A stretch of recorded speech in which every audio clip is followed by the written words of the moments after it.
Yo, what's going on, everybody? It's your boy, Such a Yo, a.k.a. Coach Bird, and I'm the host of the BYRDCAGE show. Cousin TRACEY. What's up? We are back at it, episode 91.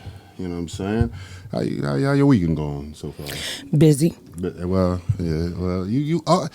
No, you know what? It's because the weather's breaking. Now that the weather's breaking, people want to have events, and then they want to invite you. And listen, I'm that person on the Real Talk. You ain't got to invite me. My feelings won't be hurt because I know I buy good gifts, right? So when you invite me, if I confirm and RSVP, that means I'm going to come. That means I'm going to buy a good gift. That means I'm going to be broke. So listen, if I'm the last one on your invite list, scratch me the fuck off. I'm cool with it.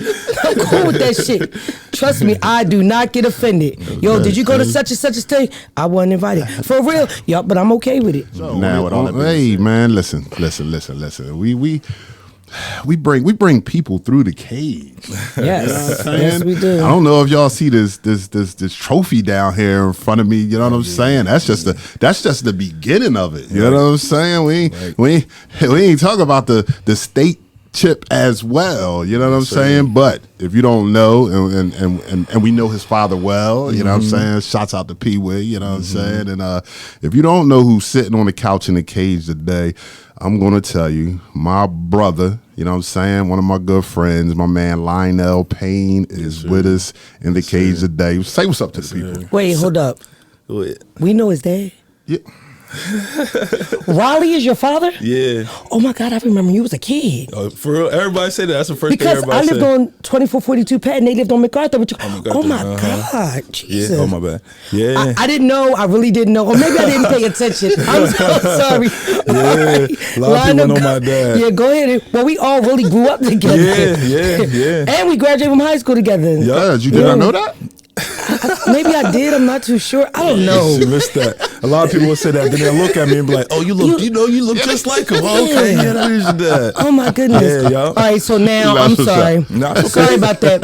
Lionel, welcome to the cage. Introduce yourself. Thank you. Lynell Payne. You know, I'm here. I'm just happy to be here. You know, trying to start out my own legacy a little bit. That's what's up. But you know, a lot of people know my family, which is good. It's all love. It's all love. We got a lot of love for Camden. They're they're all from Camden, and it's always been love for me in Camden. Facts.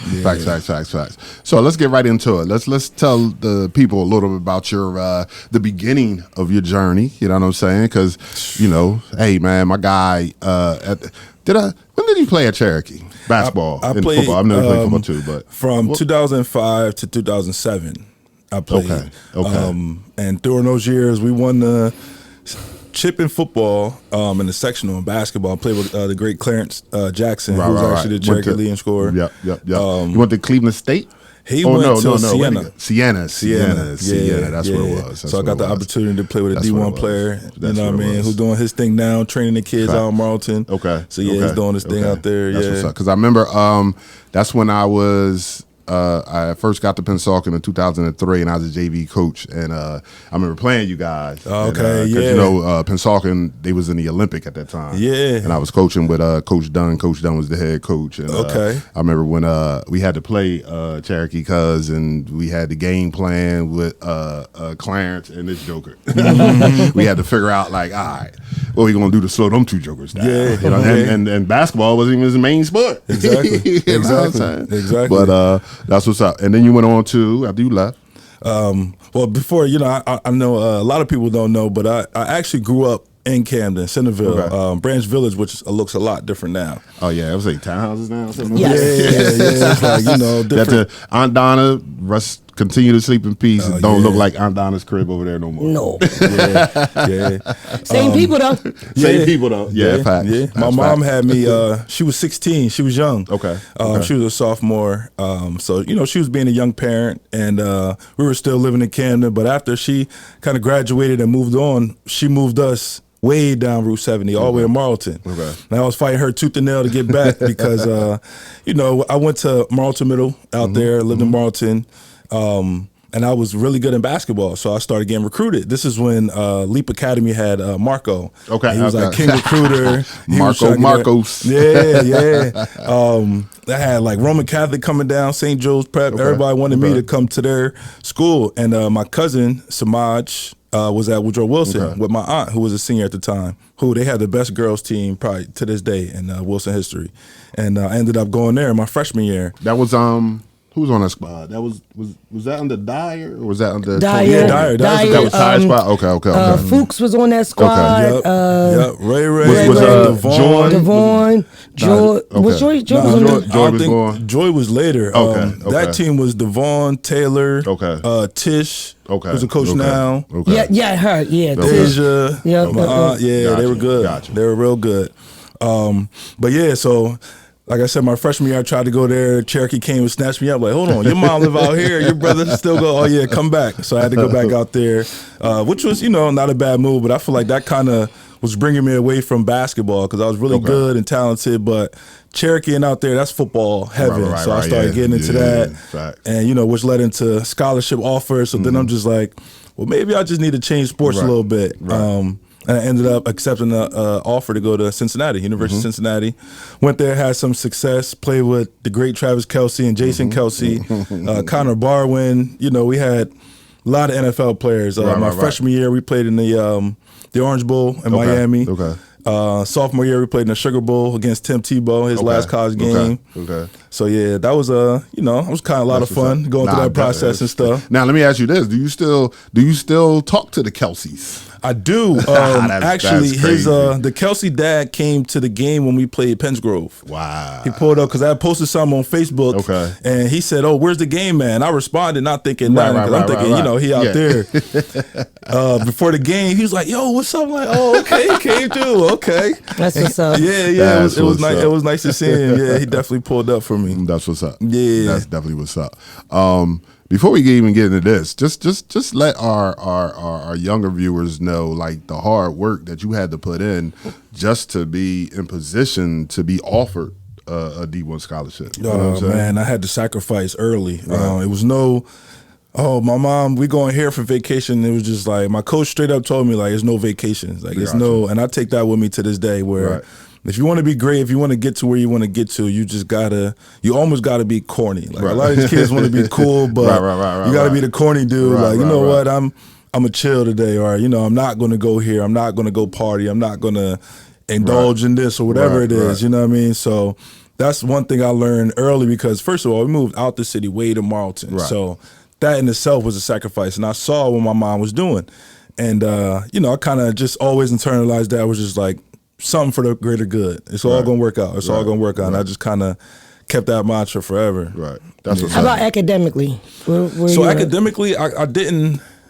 Cherokee was hard. It was really hard. So I didn't really like school because I guess I was one of those kids like, oh, this is hard. So I just kind of shut down a little bit. But me knowing all of these colleges are interested, I knew I had to. This is when the clearinghouse was just becoming a thing, so I had to meet those requirements. So I was just like, listen, don't be the guy that had it and couldn't get there because of academics. Your mom made this sacrifice for a reason, and I always had my mom in the back of my mind because she was like my rock. So it was just like, you got to take care of it, no matter what you do. You got to have, just like now, you got to have those tough conversations. It was the same thing. Like, you got to write that paper. You got to go, do your homework. You got to do these things to put yourself in a better position. Yeah, definitely. So I hope y'all are listening. You know what I'm saying? You gotta take, because first of all, we were all called. I know it was a long time for me. I'm not gonna say it. I was gonna say because it was a long time for us, but I know how you feel about. You know what I'm saying? I'm aging gracefully. Yeah, I know. I think I am too, but I'm just gonna say I've been doing a better job. You are. She definitely is. Now I done forgot my point. But I got it. You got to take with student athletes. You got to take care of the student part first. First, it's not called athlete student. But the crazy part about it is, like, I think in anything you do in life, people don't understand there's some type of sacrifice, right? Yeah, true. You got to put in some type of work. So in order to get where you want to go, you got to work. You got to work hard, because clearly a lot of us that are familiar with each other from this area and community, we wasn't born with a silver spoon in our mouth. We got to put in the work. And I think these kids have been given so much for so long, they don't want to work. Soon as things get hard, they want to quit and bail. You know what I mean? But you got to sacrifice some things. Listen, a lot of us went to college and every day didn't have a big old giant meal. You made it do what it do. You ate some pizza. In our day, it was oodles and noodles. That's when they first was hot. And because we all know that the training table or the calf closed at a certain time, so you had to make it do what it do. But my thing is, I'm struggling. I don't got this. I need to come home. Why? There's nothing here. So with all hard work, you got to you got to sacrifice something. Got to sacrifice. Nah, and like you said, be the corny guy or the corny girl. Listen. That's for sure. No, it's a lot of sacrifice. So, when you came out of Cincinnati, what was your plans? You know what I'm saying? Because I know you're teaching right now, right? Am I correct? No, so I'm not a teacher. I thought you was teaching there. So I'm a substitute. Okay. I'm a substitute, long-term sub for the physio. I'm just a pawn, honestly. Just to be transparent, I'm just a pawn. It's just easier to have me in the building, to have me in this position. Well, I think that's, if you're going to coach, I think the best idea is for the coach of your students to be in the building. Oh, for sure. You know what I mean? It makes the world of a difference for me to be in the building. True. And with the kids. And that went a long way, for our run this year with me being just there, always on the kids, always in their face, checking on their grades. Just like that student athlete part. I mean, it was a lot of tough decisions I had to make, not letting kids be a part of this thing. I'm releasing kids halfway through the season just because of their grades. And it's freshmen. And older kids too, but I just believe that everybody has to sacrifice. Everybody has to.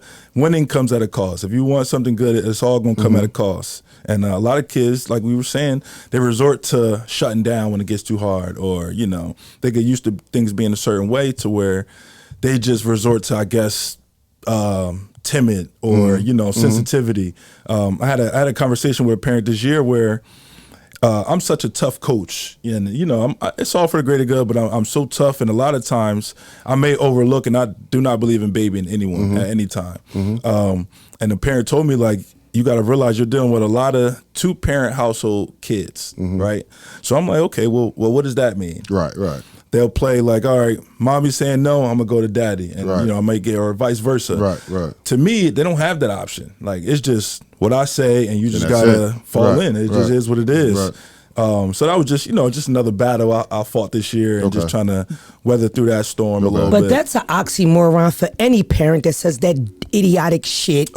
Because kids with dual parent households, they are in a better position than a lot of single parent households. Stop with all that. That's before being in a single parent household was a excuse. Now dual parent households excuse too. Now what the hell? I didn't heard it all. I didn't heard, and that's why I brought it up, because it's just funny at the evolution. Like, not a lot of accountability is being taken. Like, no one. For no one. It's just like you said. First it was a single parent. They not used to this. Now it's 2-parent. They're sensitive, and it's just like, listen. They want to be here. This is what it's going to be. I'm not going to baby. And that's good because overall, systematically, they're coddling the kids. Yes. And if you're that person that wants to hold a young child or a young adult accountable, you're the mean person, right? You're too hard on them. You're not helping them by being this way. And I think that's a crock of shit, because life ain't easy. Life is not easy. And once they walk out of these buildings, don't nobody care nothing about who household and how many people are in there. And you're fighting. You either going to work or you not. You know what I mean? And that's when I try to explain to some people that don't readily look like us, that find it okay to, his situation at home, and he, they're underprivileged and they're a little empowered. Nah, the world don't care nothing about that. None of that. The world don't care nothing about that. And you know what's even worse? That we got it, that they forget. we black. Right. Yeah. So when they see us, we already got a notch on our belt. Already, yeah. And now that we don't come with the right tools academically, intellectually, emotionally, guess what? That's 3 more strikes. Yep. Yeah. So we already behind the 8 ball. Yeah. You already you counted right. And then you against. want us to keep calling them. Nah, the world don't care. The world don't care. They don't. For You're sure. right. Now, would you like to get into this education thing? Like, is that something you're thinking about? Or, you know what I'm saying? I mean, it's. I feel like it was always an idea brought up to me. Okay. But honestly, I just want to coach. Okay. I just want to coach. Like I care about the kids, and you know, but like my dream was never to be a teacher. Gotcha. I didn't even want to be a coach. I didn't want to be a coach. But clearly you're good at it. Yeah. And then coaching, you're teaching. So Yeah. You right. But to touch on that, Coach Bird forced my hand to be a coach back in the day. So I started out doing I was working for, I believe, Peak Skills when they first opened up. It was like 2013, and I was doing like the little training and, you know, reffing for this hour, make this money, like the whole little deal like that. And I ended up coaching their AAU, but I had 4th grade, and my 4th graders went hard. I mean, they tried. Like I had probably one of the best 4th grade teams in the state, and it was funny how they responded to me. Actually, my guy Bryce Butler, who was a point guard at Life Center, was my first point guard. He's in 4th grade, and every game, if we lost, he would cry right after the game. But you know, I was just kind of doing that, just trying to figure out what I was going to do post college, Just So do you have a degree? I don't have my degree. Okay. I don't have which we'll touch on that too, which I feel like helped me back a little bit. Okay. But you know, I was just kind of trying to figure it out, and then Coach Bird told me like, "Yo, you should be a coach for real, like in high school." I'm like, I don't really know if that's what I want to do. I was kind of trying to figure out if I still want to play arena football, or like, you know, just going through that. So he brought me onto that staff, which, by the way, we were talking about it the other day, which is a legendary staff with you, me, Antoine, and actually the head coach at Millville football, Ayala, who just won a championship in football. We had a lot of pieces. So they was on your staff? Facts. That was Ayala was the head coach at the time. That's the at Pensacola. When I came back, like after the Cannon High situation, and then I coached with him at Pensacola for a second before I got the job. Yeah. Which is looking back on it, that's respect. I gotta tell you that, man. Like I'm older now and I see it a little bit, but you did something that I don't think I could ever do. Okay. Which was come coach under somebody that just beat you. Yeah.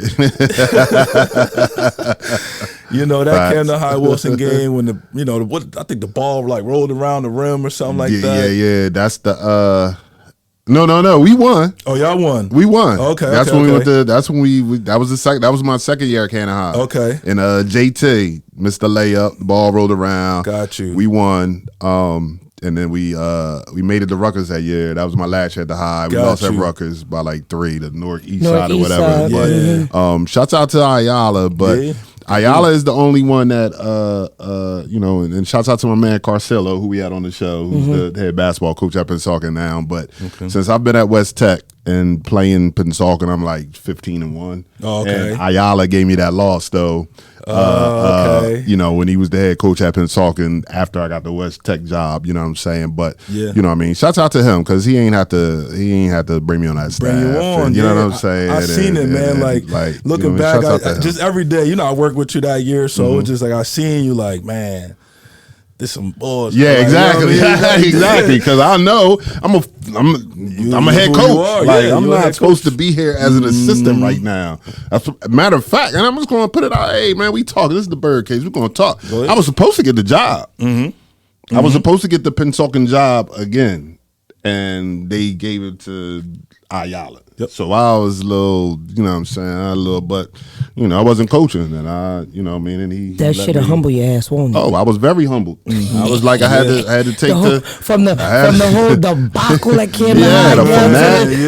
And I'm like, like, what else do I have to do to prove that I'm a head coach? Like, what is going on? And greater things are coming your way. You know what I'm saying? But yeah, that's all that was. But I had the pleasure of He helped me out. He helped me out with that because watching him go through that, and then he got his job at West Tech, and then Ayala ended up being let go, which we had a good team. I had 2 all-conference guards coming back. Rest in peace, Ira Davis. We had 4 seniors, Quincy, Josh Oxidine. We had the team where it was our year, and they all were going into their senior year, and they let Ayala go. And I thought I was next in line because I had been there for 3 years at this point. So I'm going into my 4th year, and they bring in a first-year coach who's never coached before.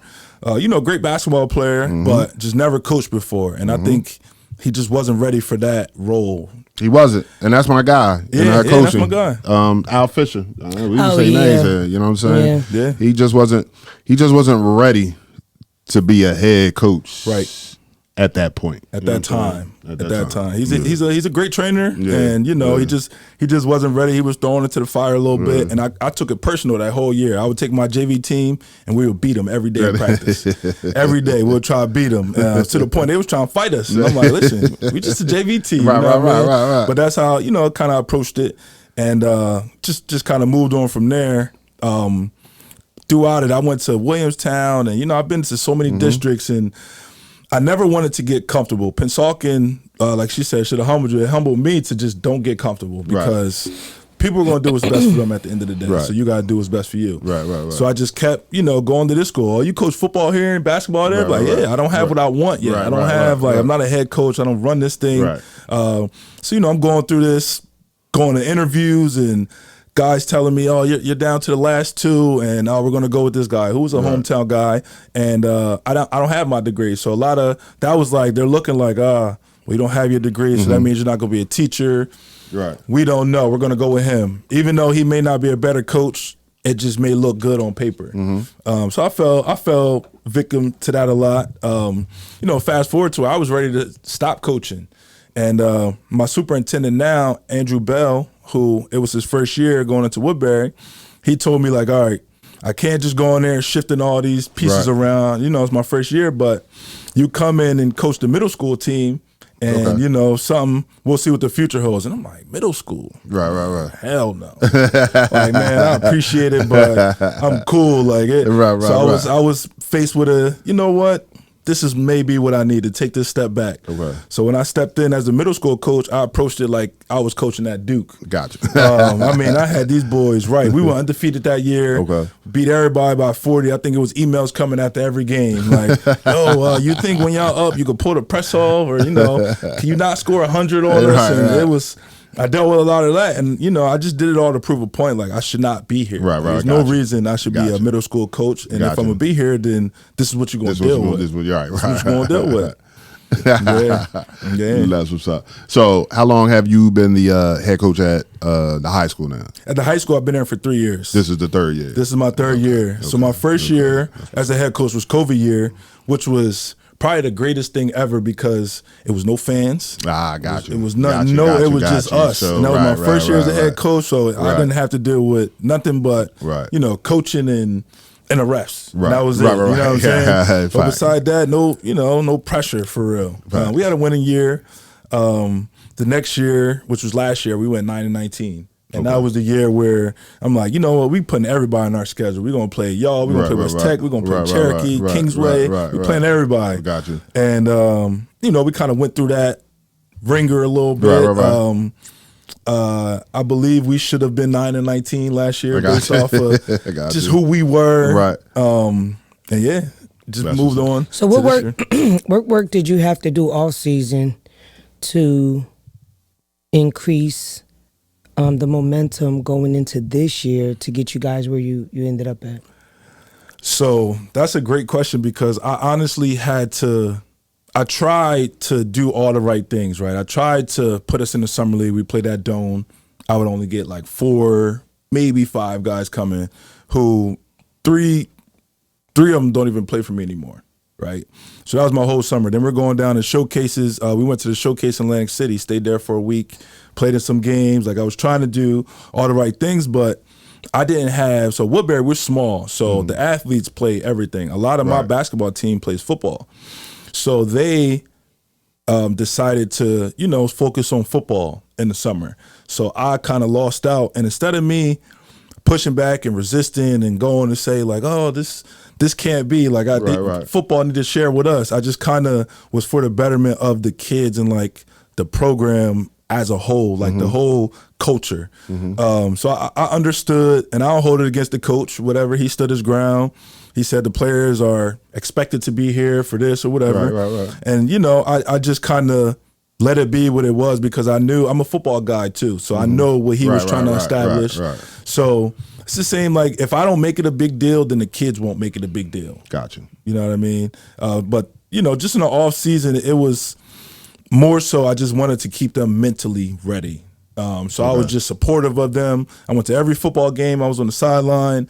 I was just always there to when they came to me, they like saw that and was like, he was there for us. He didn't hold it against us that we weren't there. Like he didn't, you know what I'm saying? So I think that went a long way too. And two in the off season, I kind of took it personal because last year, you know, a guy higher up, not gonna name any names, I kind of went to him for some advice. Who I thought was an old head, you know, one of my old heads. And they straight up said just like, this team, it's not good. It's no fundamentals. Y'all don't work on nothing. I like what Kenny Avant's doing at Woodrow Wilson. I was like, oh, okay. Right. That wasn't what I was expecting to hear. And you know, we do like, of course, I respect what Kenny Avant's doing, but that's not this conversation we have. You know what I'm saying? So that. I bet you he was in that goddamn picture when he was holding up that. 100%. I know he was in that picture. 100%, and man. I kind of got an idea who that conversation came from. But it's you know, I never held it against them. I never even had a conversation with. This is the first time I even said it out loud. I got you. Because I just took it for what it was, and that just you know, going back to your situation to this situation, it's just a business, right? And you know what? It's a shame because what people fail to realize is.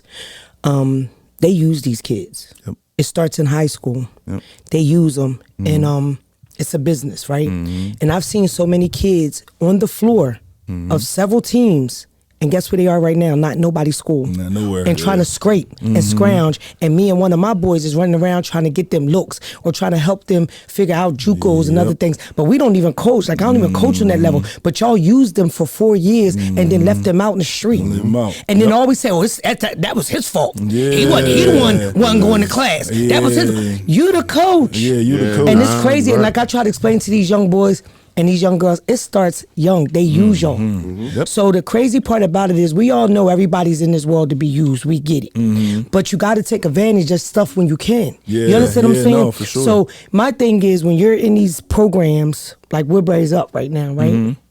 So it ain't a teacher in the world that wouldn't want to say, yo, I tutored him. That's how he was still playing. Take advantage of that shit. Take advantage of it. Take advantage of it because the school's using you. Because trust and believe, they're using you. The coach is using you. Because the coach, no disrespect, y'all be on to the next best thing. Because that's what coaching is about. I'm going to start middle school, then I'm going to eventually be high school, then I'm going to eventually go to college. Because that's what it's about. So everybody's here in this world, in this place to be used. You just got to understand what's going on. You know what I mean? You got to play the game. And I try to tell them all the time, like, case in point, he said, whoever it was, basically was like, y'all wasn't no good, right?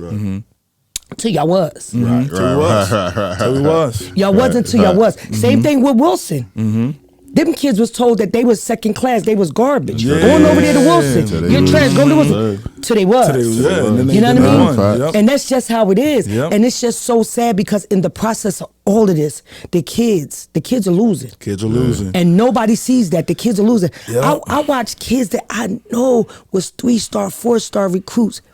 Right now, 2 years out of high school. Well, I'm gonna try to go to this JUCO because I'm gonna try to do. I could, you know. But the coach on. The coach on to another. Coach somewhere else. He on. You know what I mean? And you tell certain coaches and certain certain administrators like, yo, I know this kid, right? Yeah, he good in sports, but he ain't good in the classroom. Y'all got to give him a little push. Ain't nobody got time for that. You know how many boys I got on the squad? I got 27 boys. I can't. But then what's the purpose? What's the purpose? That's a fact. That's a fact. That's one. I had to, like I said, I had to remove people from the team because of grades and like even before the season. Like, listen, if you got this, just don't come. And that was a part of the rebuild. And you know, probably why we went 9-19 is because I'm going to have guys that first of all want to be here and want to do it how I'm trying to do it. Because if we're gonna be wrong, we're all gonna be wrong going this way. Right. And you know, you just gotta set the standard. The standard is and what it is. Everything has standards, and it's just so crazy that we've gotten away from standards, requiring the standards. requirements, accountability. Like that's the key word right there. That accountability. Yeah. State chip. You know what I'm saying? State chip. You know what I'm saying? Coming off of, first of all, think about this. Coming off of 9-19. Well, that number one. But I was going to say the football squad won the first ever state championship that anybody could ever win. Not like it's the first state championship in football at that school. Right. It's the first time we've ever had state champions in New Jersey. Yeah, in football. You know what I'm saying? And they won the chip there. So shouts out to that football squad and whatnot. And then he follows it up with a state chip in basketball. You know what I'm saying? How was the season? Let's just talk, because I've been coaching for a minute. Just the ups and downs of the season, and y'all going on that state championship run, because I had a chance to experience that. You know what I'm saying? I didn't have the outcome you had, but you know what I'm saying? I was at Rutgers. You know what I'm saying? Right. But I want to hear like just how was that? How was the season? The season was very interesting, man. It was very challenging to me personally, because I just felt like I was counted against from. I mean, even last year, like you would hear the whispers, like, oh, because last year I'm kicking people off, like you just don't fit the mold. Right. Oh, this coach don't know what he's doing. Don't worry about it. And I heard a lot of that and screaming from the crowd. By the way, this year we didn't have a home game all year. Oh, I forgot about that. Why? They had their gym was getting done. They played every game on the road. Yep. So that makes it that much more special. It makes it much more special. And you know what though, cuz. By them having to play every game on the road, shit, them going on the road to Rutgers wasn't nothing. This is what we do. We get on the bus as we did all year. It's funny, I was going to bring that up too. Just like we were on the road every year. I forgot about that play. How many seniors do you have in your squad? 4. 4 leaving. Were they starters? 3 were starters. But I had other guys who played a lot for me still coming. A couple guys left over from that middle school team who will be coming up to be seniors. But this season was, nobody expected us to do anything, because I just told you about the summer we had. And, going not even the people that's at Woodbury expected anything, did they? Even after, man, it was just like some people, like when it's genuine, right? When you're a real person, you can feel that energy. You can feel when it's genuine. Like when you reach out to me, right.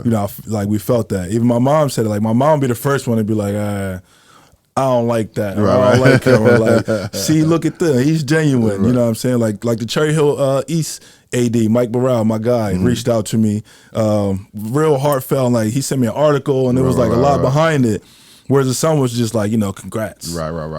It's like thank you. You know what I'm saying? Because I remember when I think it was after you won the sectional, you know what I'm saying, and I hit you up, and you was like, yo, you responded on something like, yo, thank you, coach. You know what I'm saying? Like I ain't, because he was saying like, I'm not responding to all these other jokers that just saying congrats, and they only saying congrats because we won. Because we won. They didn't believe in me. You know what I'm saying? But when you know what I'm saying. So Chris Bird called me. And I answered. And I said, "Yo, before you get talking, let me talk first." Yeah, that's what he said. He did say that. Thank you. I said, "All right, go ahead." He's like, "Now my turn, motherfucker." But smoke it clear. You'll realize who's who. You'll realize who's who when you up, and realize who's who you down. Because I'm waiting to watch some stuff that I think that's going to transpire in this next basketball season. Yep. Yeah. Me too. I want to sit back with my popcorn and watch the shit unfold. You and T.O., you know what I'm saying, with the popcorn. Shit unfold. But yeah, this season was it was a lot of ups and downs, but I never let the kids feel like what they were dealing with. Like, when you get to basketball and these sports, you have a routine. Like you may take a nap after school, or you got a home game. This may be your favorite bathroom to go to. You know what I mean? Just certain routines that these players have that we didn't have that option. Like we may get to the gym and they'd be like, the bus is did here. y'all get lost? We'll put 15 right. minutes in the car. We're like, I guess so. You know, we got to drive all the way down to Cedar Creek. Right. You know what I'm saying? So it was a lot of, I remember I could talk about it now. One of my best players actually quit. He was going through a lot, you know, mentally. He actually quit. And it's funny, he quit on like a week. And like that weekend, I got an email from the Carino Club that we're going to have a banquet. The one we was at? The one we was at. I'm like, not my boy. I'm like, I sent it to him. I'm like, bro, you're getting honored with DJ Wagner next week. What are we talking about right now? And it was just, I don't know, man. It was a lot of. Now, when he talk about his best, that was definitely his point guard. That was his best player. This Joker he played the point and he could get buckets. And he get buckets. And he was a receiver. He was a receiver on the football team. Receiver, DB. He's going on a full ride to play college football. Where's he going? New Haven. Yeah, when Tahaj got honored. Yeah. He was did he stay around? Did he come back or no? Yeah. Did he come back? Listen, he I had this. Yeah. Oh my gosh. But nobody would never know. Like all these kids, it was a time where I go down a line where they were just like, "This is not for me," because it's just a grind. Like, I knew where we were trying to get to, and like they kind of felt it, but they kind of didn't at the same time, and it was just like a battle. Whereas I empathize with you a lot. I was watching a couple episodes of this show, and I didn't have 4, 5, 6 coaches. I had one assistant who was a former player for me when I was coaching with Coach Bird. Shout out to Ant. Shout out to Ant. He was a great addition. But I was trying to groom him to be where he may end up stepping into an opportunity. I'll tell you off camera, but he may step into an opportunity. He's been my JV coach for the past 3 years, and I told him, like, I'm gonna teach you everything. Any situation that I go through, parent meeting, text messages, emails, I show it to him, like, yo, this is what you got to deal with. Because nobody ever did that with me. Like, I knew head coaches were going through stuff, but once I became the head coach at Woodbury, I really saw definitely. I got to answer that question. I got to cut that kid. Or, I got to deal with this, or you know, things like that. But I didn't have all the help. So, you know, I'm going to these gyms, and that's why I brought the sectional trophy. Because that one, I mean, the state trophy means a lot. You know, it's nice to get a state chip, but like this one means more to me. Sounds crazy, but we beat Burlington City, who, you know, Brian Ward played in the NBA, coaching for definitely however many years, probably longer than I've been alive. Definitely. So it just, to go in there, be down by 8 at halftime, come out, they didn't adjust, we adjusted. And that was where I out-coached a coach who's been playing or coaching for a long time and played at the highest level, and he let me go and out-coach him. Facts. Whereas to it's just like, a big one. That was a big one. Yeah, no, that was a big one. You know, the crowd was there, energy was there, and you know, like I said, that's why I brought that one. That was that just meant when I saw y'all won. That's when I hit you. Like, okay. yeah. That was a good one. Just throughout the season, man, it was just certain ones like I don't know if they were afraid of the grind or just didn't see, because like I said, we didn't have any gym. We didn't have a gym, no home games. So that means no court to practice on. That was a great saying. Where did y'all practice at? Cafeteria. Oh. Yeah, listen. The cafeteria. Look. It was some court to cafeteria. Yeah, basketball court, you know, a little wooden backboard. Wow. Yeah. Sometimes we'll try to go to the YMCA like twice a month just to be on a court. Be on court. Yeah. But listen, a lot of our success came from being on that slippery court, because then we walking in, like we walking in y'all gym, we like, oh, this is we got some grip on this court. We got, you know, we can move around a little bit. So y'all really a real live, like one of those movies. A movie. This is definitely a movie. Yo, this is a movie. That's why I posted on Facebook. I need to write a book. Seriously, this is movie material. This is movie material. I did not know my man tried to quit. Oh yeah. I didn't know y'all ain't had no court. Yeah, a lot of people didn't know this. Wow. A lot of people, because I never publicized it. I never true. I didn't complain. That's true. Never complain in my body where it's just like, all right, that's true. That's what it is. All right, I'm gonna handle it. But you know, here we go. God give the biggest test to their strongest people. Yep. True. They're warriors, right? True. And the end result is what a lot of people in this area wanted, was that state title. That state title. Don't nothing else matter in this community unless you got a chip. Unless you got the chip. Now you got it. In the words of my man Tupac, you got the juice. You got the juice. And my man, juice. oh. Yeah, I was going to bring it up too. I forgot about this. Well, I didn't forget about it. I just need to bring it up. You know what I'm saying? We bring people on this couch. You know what I'm saying? Not only is he the sectional champ and the state champ and all that. Coach of the year, right? Coach of the year, man. Coach of the year, yeah. Coach of the year. I didn't miss it. I didn't miss it. You know what I'm that's saying? I ain't miss it. I ain't miss it. Yeah, Coach of the year, man. That's special. That's special. That's special. But as well as, come on, man, you practice in the cafeteria. I know. A lot of people may hit me, it was written and, well-deserved and, you know what I'm saying? Like, wow, you did this and wow, it happened this way. And I'm like, listen, I did what a lot of people couldn't do or wouldn't do. Wouldn't do. Because a lot of people want to, they're prima donnas. They want everything set up. Right. Because I ain't going to tell you, I'd have been like, man, that would have been a built-in excuse. Like, man, we had to practice in cafeteria this year. Right. That's why we lost in the first round. Yeah, we had to practice in cafeteria. Regulation room. This room over here, 9 feet. You know what I'm saying? Yeah, right, exactly. But my thing is, a lot of people don't want to grind. And that's the grind. It's all about the grind. Now you got a little bling to go with the grind. Yeah, to go with it. Yeah. And a lot of those times, too, I was in practice, just me and the guys, because, like, my assistant, he got an opportunity in Canada. He works at the Old Bonzo. Okay. What is that? Camden Prep, I believe it is. What's that now? Yeah, Camden. Uncommon. Uncommon Prep. Camden Prep. Something I don't know. Yeah. So, I went to Bonzo. Okay. It's no longer there. Yeah, he's over. He went over there. So by him doing that, he wasn't in the building, so like it was certain days we had off and they didn't, so he couldn't make it. Got you. Instead of me canceling practice or whatever, I just as I do every day, practice, plan, just go through it. You know what I mean? And that's what's up. I think that went a long way too with me and the kids, because kids see stuff. They see through a lot of stuff, and they see who's there for them, and who's grinding and who's willing to put it in. Yeah, and I always say kids are the greatest lie detectors. Oh, you know my God! How you take the lie detector test? You just get a kid, because they can tell if you're genuine or not. Yeah. They can tell, and they will resist if you're not. Right, exactly. If you're not genuine, they will resist right back. Exactly. That's what's up.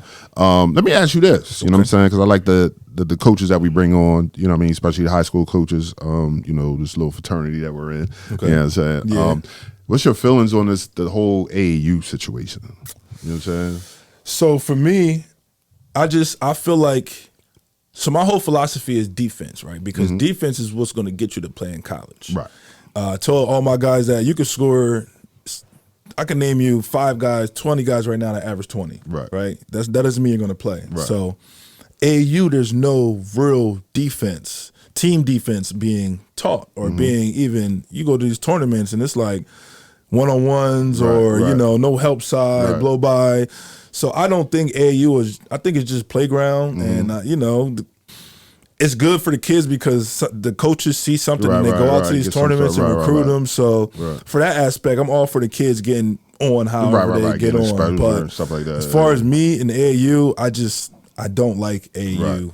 I'm one of those dudes that just, it's not real basketball to me. Real basketball is playing defense, help side, rotating, off ball movement on offense. Just like, now if you got one of those AAU teams where you got your high school team, they actually teaching movements and that's my thing with it. Like you said, and like we've talked about before, I'm all about kids getting exposure and all of that.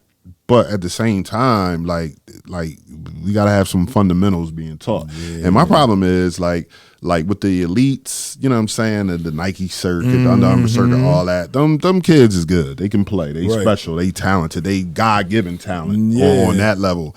But when these AU programs are charging these parents all this money, and they're still not teaching the fundamentals when the kids that they have need the fundamentals, you're not on the Nike circuit for a reason. Yep. So teach some fundamentals a little bit. You know what I'm saying? Like I understand it's AAU and it's, it's like a all-star, whatever, but these kids are not there. So help them out and teach some just don't roll the ball out. Yeah, which is what a lot That's of all them I'm do saying. because You know what they I'm only saying? practice Like, once, Yeah, Twice right. a week. Twice a week. Twice a week. That's it. So it's different. So- like if I got you every day, like Right. even when I was, back in the day when I was doing that thing with Peak Skills, I was just like, we could be good, but I just imagine if I had a team every Right. day, like Right, if I had right, them right, every right. day, Every then day. I could really hone it in. Right. But when you Right. teach somebody twice a week, it's just and they may not make it to one practice. Right, Now you right, got and they once might- a week, right, hey, you you got know it what once a I'm week. saying? Which is a big problem in AAU too. That's so like, facts. AAU is. Oh my bad. Were you gonna say something? Oh, I was not. Oh, It sounded like I was gonna say something. Yeah, no, that's AAU is right. just one of those. I just think it's just extra for kids. I think AAU should be for kids that don't really play a lot in their high school. Gotcha. Because if I'm gonna pay, then I'm definitely gonna play. Right. So whereas Right. in high school, you ain't paying, so you don't have Right. to play. Right. You know what I mean? Nah. It's- We always True. look at it as I just look at AAU as a showcase. Like it gives kids opportunity to be seen. You just gotta have to find the right AAU to make sure your child gets seen. Right. Yeah. And make sure in the midst of it they're able to work on getting some- and able to work on some of their stuff. Right, Yeah. right, right. Like you know that's, what I mean? That's my whole thing. Some of their 'cause- stuff, whatever their need is. Like, if a kid need to work on their defense, like they need to Right. work on their stuff. Right, You know, right, so No, I agree with that. That's where I'm at with it. You know what I'm saying? And like I just said a little bit earlier. You know what I'm saying? The elite kids, they elite. They God given. They do what they do. But got you know what I mean? These lower level kids in these AU programs, they just need to be taught some fundamentals as well. You know what I'm saying? The exposure's good and all that, but just teach them a couple fundamentals. Teach so when them they something, when they come back to Coach Bird, I ain't got to reteach Yeah, it. you ain't got to reinvent. I mean, it's like for me, like even looking back on it, the one thing I remember about AAU was that I got to travel.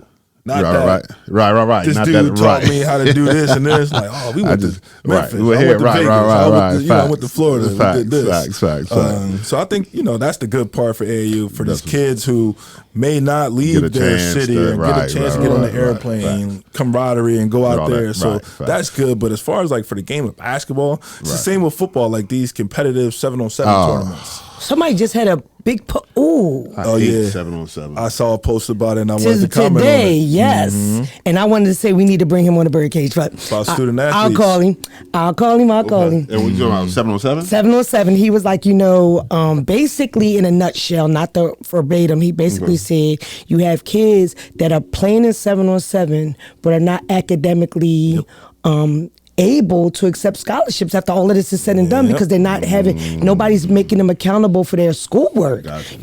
If you're going to take these kids and they're in this elite 7-on-7 circuit, please make sure when it's all said and done, they can get these scholarships because a lot of them can't. And I can name 4 kids in the last 2 years that was top notch in the 7-on-7 and ain't nowhere because their grades, one of them had a 0.5 GPA. You know what I mean? So when I seen it this day, I was like, spot on. So I commented on a post, spot on. And then I said to myself, when I go today, I'm going to tell him we got to bring him on the cage. I typed out this long post and I just deleted it. Okay. Because, I seen that post and there's 2 kids who I released, I won't say keep them, I released them from the team this year, but they was on that plane going to Atlanta. So it was just like, wow. And I'll look at these 7-on-7 pictures and I'll see and I'll be like, this is why they're so engaged because they cannot play for me. They know. I seen a kid a few years back, 0.5, told the coach, he ain't doing no work. They was en route to go.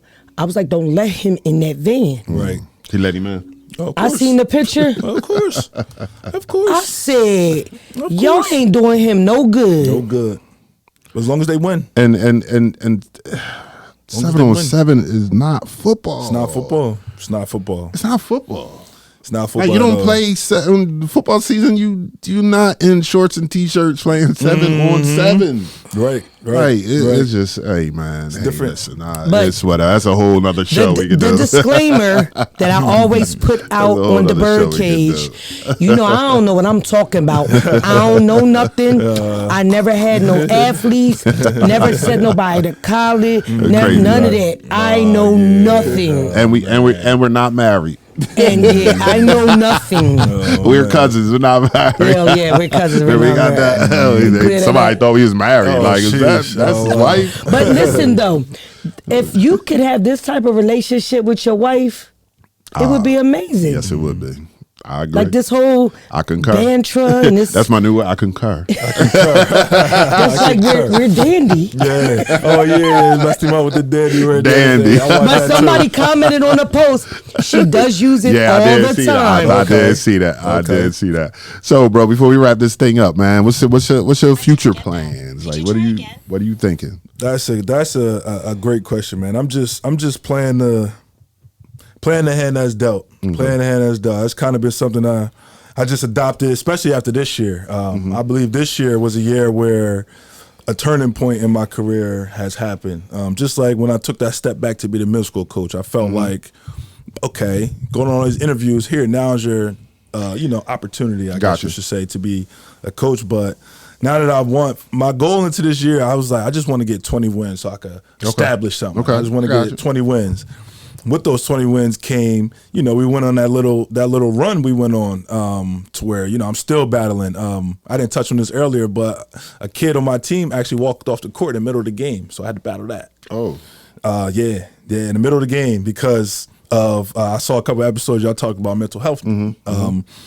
He walked off because he was just in a slump where he kept missing layups, and then his brother was yelling at him, and then he just kind of said, F it. In the middle of the game, just walked off the court. Swing, they hit a three. Boom. Mind you, we ended up losing that game by 1 point. But just during that, before I could go and handle it, his parents were already on their way from the other side of the gym to where, I'm just like begging them, like, please stay. You can see it on film and everything. Like, please stay over there. Then they're like, no, I'm coming. I was just like, all right, whatever. Babied him. Straight to the corner, talk him down, whatever. Something I'm not going to do. Right. But that was just another battle because now I got to talk to the parents, and now the parents feel away like, oh, maybe you need to talk to him about this. And that's where I just had to, listen, if we need to get a guidance counselor, we got counselors, we can get him the help he needs. Got you. I don't think it's that. I think it's this. Right. Where they may disagree and, whatever, but it was what it was. Like I said, the standard is the standard. I'm not going to baby him, but if y'all want to, then it is what it is. That's a part of it. I guess it is. So instead of me complaining, I just kind of move on. Just kind of go about it like that. But I just wholeheartedly believe, and this is just not babying them. I just think if you are an athlete playing at an elite level and playing with a lot of expectations, you need someone outside of your parents and your coach to talk to so they could understand the stress that you're going through. Because we were talking about it Friday. I had a conversation with some young people about, a basketball program and, this, that, and the third. I was like, listen, the problem with y'all women, and I said y'all women, what y'all don't realize is, because y'all looking at stuff, I don't know how y'all looking at it, because now everybody's these basketball specialists from watching people play. The bottom line is, these parents put pressure on their kids to be the next check. Yeah. With these NIL deals and all this, they a paycheck for these parents. These parents don't give a shit how they're feeling about the pressure that their parents are putting them under, the community are putting them under, and their programs are putting them under to be the next best thing. Y'all talk about y'all understand. Y'all don't understand because it ain't y'all. Oh, he good. Nah, y'all don't. It has to be a lot of pressure. Imagine being an adult, having to put food on the table for 4 or 5 kids, and it's just you with a job. That's pressure. So imagine a kid under 21 in his mind knowing that this is going to feed my family. I got to do X, Y, and Z. That's pressure. And pressure busts pipes. So if your kid, a lot of these parents look at these kids as, I put in work now for you got to show me something later. And the parents are like, oh, I just want him to get a free education. Lies. Because you say, oh, my son good. Oh, my son need to play. Oh, my son, it's the pressure. It's the pressure. I lost a transfer this year because of that. Last year, like I said, we went 9-19, had a rough year, and it wasn't the kid, it was the parents just didn't see it a certain way. Instead of accountability, he don't play no defense. He don't do this. He don't do that. and lost the transfer. He went to Woodrow Wilson, where it's the, I'll get to be on this stage and I'll get to do this. Right. Whereas he went there, came off the bench, got into a little situation against Camden High, where it's just like you wherever whatever your problems are. But that kid had been to 4 schools in 4 years, so you ain't lose nothing. They ain't lose. Well, it's funny. And then you can't say nothing, and I want you to. Yeah. But I'm going to say it. Yeah. Yeah, I know the kid. Yeah. And I mean, just outside looking in, I think your squad was better for him not being there. I agree. I was going to say I said that from the beginning. It's tough to lose a lot of scoring, right? It's tough. And wherever you are, especially in high school, right. You need a score. Right. And to lose that scoring, it was tough, but. You made adjustments. You made adjustments. Right, I made adjustments. And that's the thing. Like that's the thing. The thing is, a lot of times these parents have these ideologies of who their kid is instead of being realistic about who your kid is. That's the problem. And it's crazy. And I talk about my granddaughter all the time. My granddaughter, she's not elite, but she's a good player. She has the potential to possibly go into a smaller D1 as she get older. Yeah. You know what I mean? But we're the people in the stands, not her mother. Yeah. Because her mother's a prima donna. Me and her on the stands. Yo, pull her out. Yeah, get her out. Get her ass out. Her attitude, get us, make her sit down. Yeah. They need that. And she plays baseball. Okay. And she's nice. Okay. She plays with all boys. Okay. Attitude. I told the coach, pull her ass the hell out. Make her sit over here with me. Accountability. You know what I mean? She going to get it right, or she going to continue to sit. Exactly. To the point that me and her got into it. Well, it wasn't no fight, but I was embarrassed because I snatched her up in front of a bunch of people, and I'm like, yo, because people like to call the people on you quick, and I'm like, yo, you know what? I'm sorry, but this mine. We going over here. Right. So then but my thing is, parents have an idea of who they think their kid is versus realistically who your kid is. I saw somebody sent me a clip. It was an older clip of Bob Knight when he was coaching, and he was saying how the best attitude adjuster is the bench.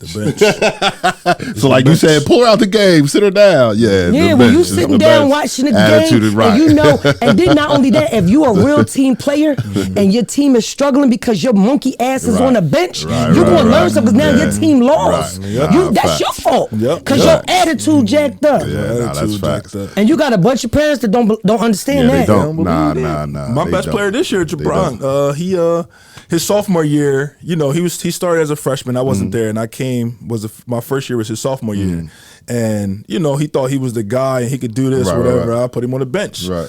So that kind of made him mad at me, which I love when players say F the coach, by the way. I love it because it makes them try to prove something go extra hard and do everything you've been asking them to do anyway. So he got into that, and he was our leading scorer sophomore year, averaging 19. And it's funny because he didn't catch on until later. He was like, yo, coach, I get it now. I know what you're doing. I'm like, well, about time. It only took you 10 games to average 19. You know what I'm saying? But I'm like, well, cut it out because I'm not playing. I don't care about none of y'all. You going to do it the right way, and it works out, man. It all works out at some point, man.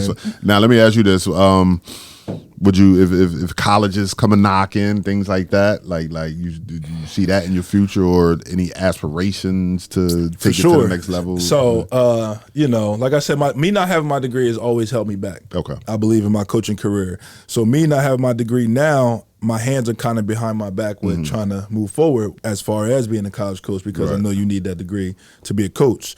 So I signed up for classes. Okay. Start May 1st, South New Hampshire online. Okay. A little accelerated. So how much you got to? I'm about halfway there. I left out of Cincinnati after my third year, but all of the credits that transferred in will be 61. Okay. So I'm about halfway there. Okay. So I'm gonna finish that out, and then that's what's up. My whole thing was to move on and build my resume. Gotcha. Just kind of whenever I figure out when I'm gonna go back, and I always pushed it back and push it off. But now that I've won, I was like, okay. Right. I wasn't expecting to win. I mean, I always wanted to win, but I wasn't expected to win this fast. Gotcha. And just like I went to the Al Carino thing the other day, and I seen all the coaches of the year, and seen all these legends and dudes that have been coaching for 20, 30 years. Then you see me, and it's just like, Right. I gotta get going. Yeah. You know what I'm That'll put saying? some fire in your Oh, butt, won't oh it? my gosh! Oh yes, it That's did. It what's lit a up. fire right under me. I was That's like, I gotta what's get going. I gotta do this. I'm gonna sign up. You know, I That's definitely what's gotta up. do it now. Well, good luck to you. We Good like luck to to hear you. that. Thank you. Yeah, good luck Thank to you. you. For sure. Nah, that's definitely what's up. That's even bigger than this hardware right here, in my opinion. You know what I'm So saying? listen, just let us know when the graduation happens. Oh yeah, We'll for be sure. I'm big on that part. Yeah, Okay. no, Yeah, I'm facts. big on that No, part. for sure. Facts, I definitely facts, will, facts, because that's facts. gonna be big. That's Definitely. that's That's the what's next up. milestone. You know Proud what of I'm you, saying? bro. Proud of Yeah, you. nah, listen, I appreciate you bringing me into this thing, because, like I said, I'm like a coach. I don't know. In my first 2 years, I was a volunteer. I didn't get paid $1. Yeah. But I That's didn't right, I treat it remember that that. way. Right, I right. just No, you went treated it- hard. I You went went hard. hard. I kind of felt where I fit in. I didn't try to overstep no boundaries. Yeah, nah, you you know. went hard. And even after that, I still wasn't ready to be a head coach. Right. Like, I feel you. I think them bringing in Al Fisher to coach was just like God telling me you're not ready. Right. Which I'm glad it happened that way, because Because guess what? You ready now? I'm ready now. I'm ready now. I left there. I learned some things at Williamstown. I learned some things at Right. East. I learned this, and Right. now got the Woodbury, and it was like, oh, give me the keys. Yeah, Yo, let's go. let me drive this thing. That's That's what's up. Now, Congratulations do you to you again. Thank you. Do you coach track there too? I do coach track. Okay. I do coach track. Okay. Do you you the head? You're not the head. No, Right, no, okay, I got okay, the throwers. Okay. I just All got the right, throwers. got I don't you, coach got you. football. Everybody asks me, do I coach football? Because Right. I played, but Right. I just wanted to. I honestly wanted to. I say, oh, I got to win a chip first, but then that happens. So, then it's just like, So now want what? to focus. Yeah, now what? Now what you gonna do? Now what you gonna do? I just Yeah. want to So focus. Children, married. You what's your status? I'm not married. I do have a daughter, 6-year-old daughter who I was with. That's why Coach Bird asked me to come through this morning. But I have my daughter every weekend, every Thursday. We're on a parenting plan every Thursday to Sunday. Okay. So I'm still, I guess, that corny dude. I try not to go out. So listen, no. I was saying that was my prelim to this. Okay. Just know, if you coach 3 sports a year, you go nowhere. You don't enjoy life. And before you know it, you'll be elderly. Yep. Kids grown. Yep. And you ain't seen nothing. I seen something. Yep. So that was a big thing with me too. I used to coach football, and I actually coached football with Coach Bird at Penn Soccer, and I stopped because I don't want to miss anything. I love my summer with my daughter, because that's when she just want to be with daddy, and and I'm tired of I gotta go to practice. I gotta do this, because she deal with that enough during the season, to where I miss out a lot, to where I can't get on this Thursday because Right. you got 'Cause I got school, you got schools, game, yeah, I have a game true. Saturday, so time get cut short. So I just said you know what. Summer is yours. Whatever we're gonna do, that's what we're gonna do. I like that. Sacrifice. That just was that was just the mother in me, just letting you know what happens. Yeah, when I you- see it. I see it a lot. I see a lot of coaches. My high school coach, PJ Megan, he was my football coach, and he was a coach for 10 years. In those 10 years, he won, I think, 7 championships. Yeah, and then he stopped coaching, and everybody like, why you Why stop? you do it? Right. Well, I got kids growing up. I got this one coming up, and I was like, you know what? Listen, You get in. I remember that. It was funny because my my son's football coach at the last school he was at was Del Valle University. Okay. And, I remember the coach telling me, he was like, yeah, Tracy, me and the coach are still close, even though my son had passed away. And he's like, my brother's getting married. And everything was cool because he was supposed to get married in June. But they done pushed it back to November. So I told him, I can't be your best man. You need to figure it out. So his brother told the fiance, like, yo, we got to change the wedding date because it's football season. And my brother and dad may not be available. Oh, wow. So, because, the dad be with the brother at all the games. So the girl was like, well, what that got to do with me? Right. Long story short, she changed that date. well, that's what you marry into.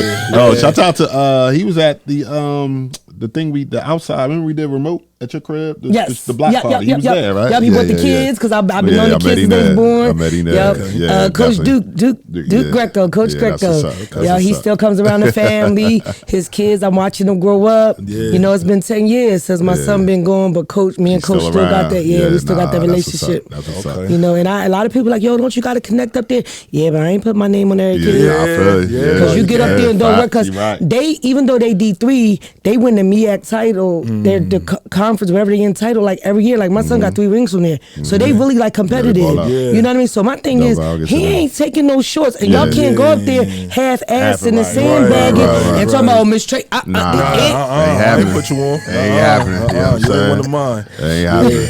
So, bro, before we get out of here, any shots out, anything you want to give to the folk while you got them? Yeah, I know. It's funny. I was thinking about that shout out. Shout out to Rob Davis. That's my boy. That's my big brother. That's my man. You know, throughout this coaching thing, you try to look for mentors and you know, people you can look up to. But I also, I'm just one of those people. I get caught up in the business side too, to where I can't, just because people are in certain positions, I can't just say, "Oh yeah, I look up to you." Right. No, facts. You know, I learn from everybody. It could be my daughter teach me stuff. You know what I mean? My kids teach me stuff. Gotcha. Like I said, I shout out to Rob Davis. We used to have plenty of conversations on the phone, just about life. You know, basketball. Same with you. Anytime I get to play against West Tech and you, I take it because you know. Let me before I don't mean cut you off. I don't cut you off. Go ahead. You know what I'm saying? Yeah. They got us this year. You know what I'm saying? Whooped our tails a little bit. You know what I'm saying? But at least I can say, you know what I mean, I lost to a squad that won a state chip. You know what I'm saying? But all I want to say is, before I let you continue, I'm coming to that new floor in Woodbury next year. Hey, come on. All right. Now you can I continue. Now I'm good. And I'll make sure I free up my schedule to be at that game. Yes, please come. Coach Bird told me. I need my lick back. Yeah. I was gonna say, he told me like, all right, man, listen. This is when I first got the job. I actually called Coach Berg. Shout out to you too. You know, there's only a couple people who are really, and it's you, Coach Davis. Everybody else is just kind of, you know, run into it or whatever.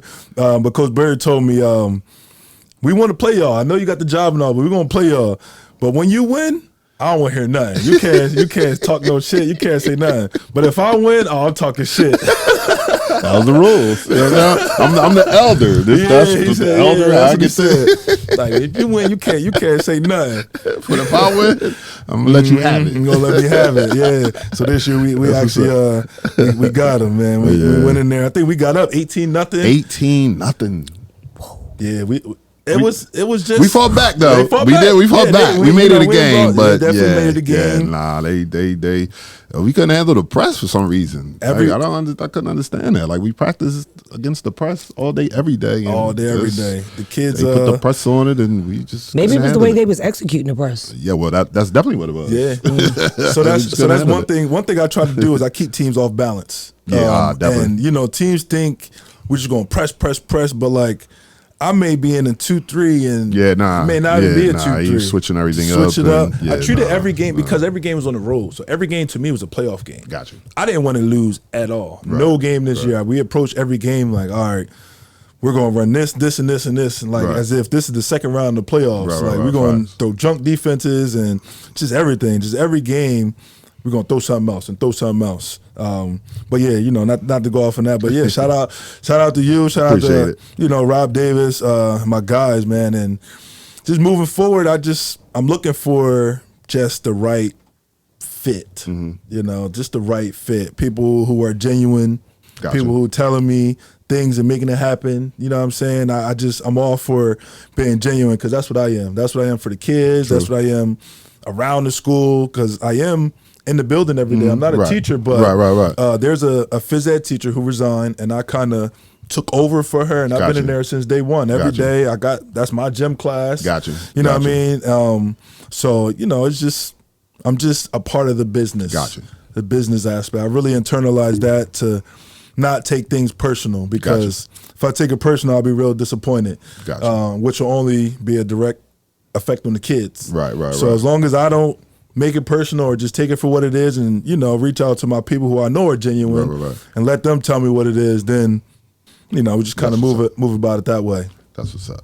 Well, bro, definitely appreciate you taking some time out to join me and cousin in the cage. You know what I'm saying? Definitely proud of you. You know what I'm saying? And I just wish you continued success. You know what I'm saying? And I already know you're gonna do your thing. You know what I'm saying? I already know you're gonna do your thing. Just the beginning. I want my lick back. Oh, yeah. You got to come to Woodbury this time, though. Yeah, I'll be there. I will be there. You know what I'm saying? I will be there. And we need that, man. We need that. That's what I want my guys to play those teams. And they ain't going to just get comfortable nah, playing Group 1. Right, yeah. Listen, Nah. You play Group 1s in the playoffs, and you're going to see like, shoot, this is we got to play. Right. Yeah, that's what I prepared y'all for. Y'all battle tested. Battle tested. That's my thing. Like, these teams, they try to have a cupcake schedule, but it don't help you in the playoff. Now you like a number 1, 2, 3 top seed in the playoffs, but you get knocked off by like a 14th seed or something. Oh, because you ain't playing nobody. Shout out to Antoine too. Oh, definitely. Shout out to my boy Antoine. Definitely. I can't forget that. I watched when he was on this show. He had a lot of good points, man. Mm-hmm. I love Antoine. He's a good dude. I love what he's doing that Kip. And I swear, me and the whole squad, we had a watch party when they went down to Wildwood. Okay.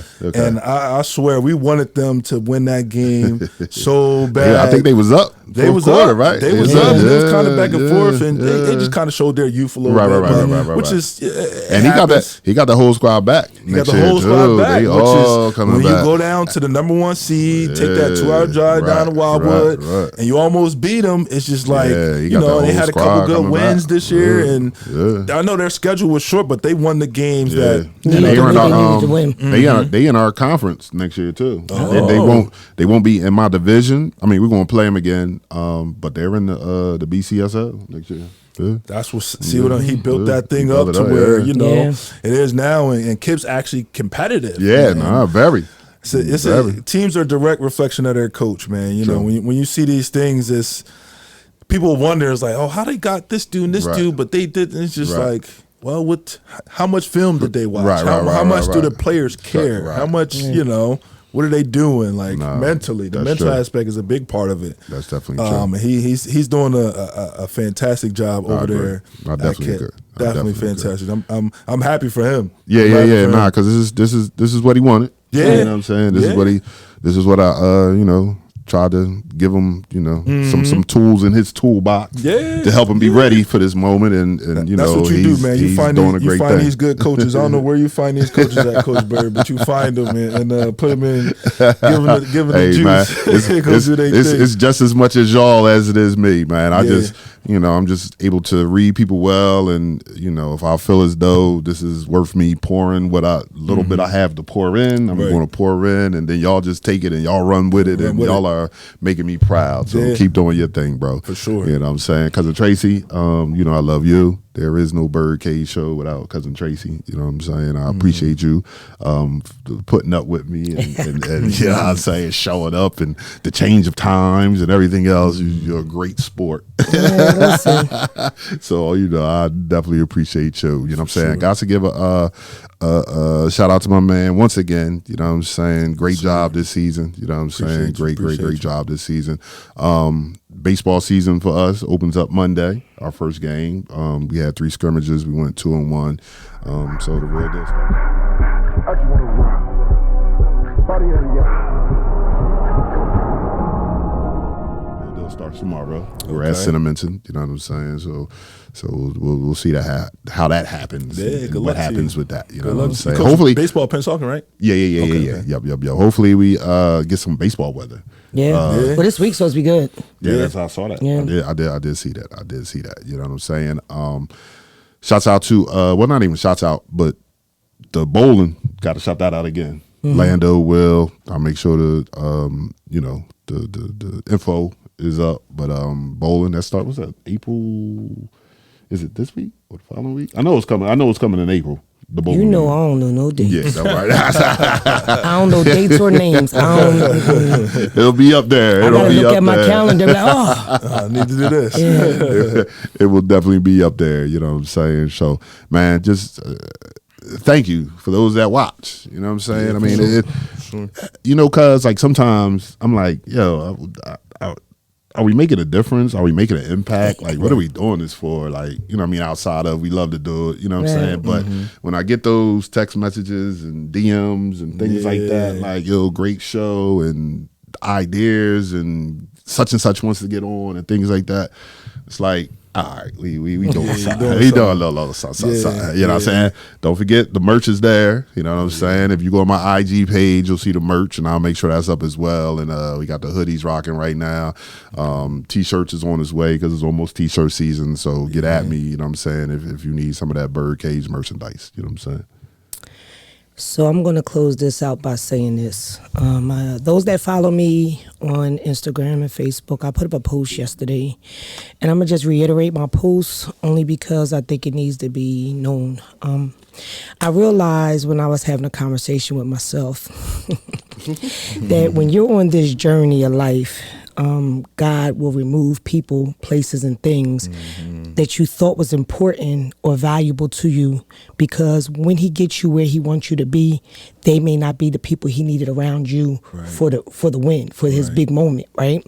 So just know, as you're moving and progressing through life and life's journey, and you're elevating, when you look around and you don't see the same people that was there when you started, don't be stressed. This is God's plan for your life, right? And God don't want you to share what he's giving you with everybody, only the right people, only the people that really means you well. So just know, as you're traveling through this journey of life, people are going to be removed. People, places, and things will be removed out of your life. So when God finally gives you your blessing, you can share it with the right people. The right people. That's love right there. Facts. And I know you're seeing it right now. Yeah. Oh, yeah. You know what I'm saying?